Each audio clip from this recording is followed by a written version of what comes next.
President Trump urges pregnant women to not take acetaminophen. In a news conference yesterday, he claimed its use is linked to autism in children. Our Sydney Babb shares how behavioral specialists and mothers in Omaha are responding.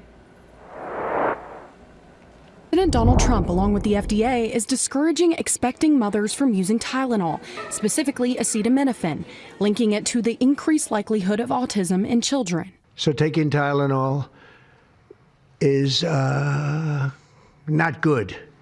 All right, I'll say it. It's not good.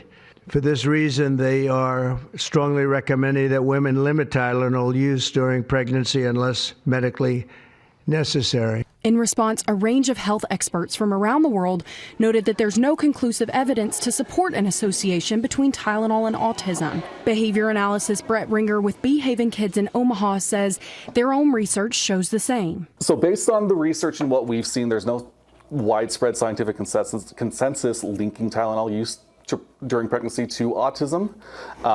Comments like that, they suggest and they spread, fear, stigma, guilt for parents. Celeste Anderson, whose daughter has autism, says that while every parent worries, she believes this could increase anxiety for mothers. To have that extra layer of potential guilt of feeling that way, I think is really heartbreaking. Behaving Kids CEO recalled being pregnant and using acetaminophen, and she says it was the only safe thing for her to take, according to her doctors.